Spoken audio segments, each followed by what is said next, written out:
তো এখন আমরা নেক্সট মন্দির যেটা বলতে হবে টেম্পল অথবা মন্দির, তো এটা হচ্ছে বুদ্ধদেবের একটা মন্দির। তো এটা এখানেও সে একই রকমের মন্দির বুদ্ধদেব আছে। তো মন্দিরটা খুব সুন্দর, ওই কিছুটা নেপাল ওই যে মন্দিরটা হয় সেটা ওরকম মন্দিরটা দেখো মন্দিরটা একবার।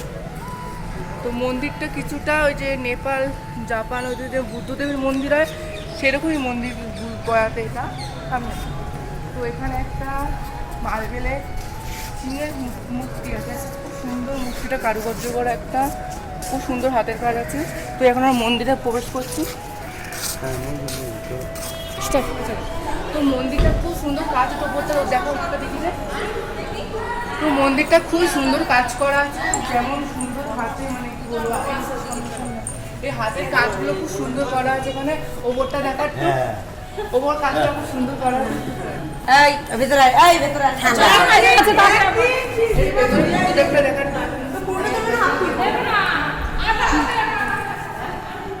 তো এখানে বুদ্ধটা খুব সুন্দর করা আছে।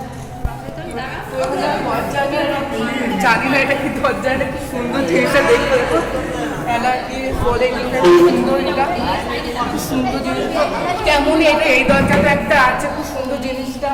আর এখানে ছবি আঁকা আছে, বুদ্ধদেবের অনেক সুন্দর ছবি আঁকা আছে। দেখতে তোমরা জিনিসটা মানে মন্দিরটা খুব সুন্দর একটা মন্দির। তো মন্দিরটা কাজ হচ্ছে দেখা খুব সুন্দর মন্দির কাজটা। তো মন্দিরের ভেতরে বুদ্ধদেবের মূর্তিটা খুব সুন্দর। তো ভিতরে অনেক সুন্দর জিনিসও আছে।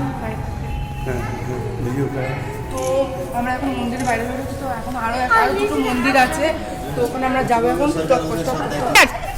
তো এই মন্দিরটা এখানেও একটা পাথরের সিংহ বলে সিংহের একটা মূর্তি আছে, খুব সুন্দর জিনিসটা। এখানে একটা খুব সুন্দর আছে জিনিসটা। তো এটা আমরা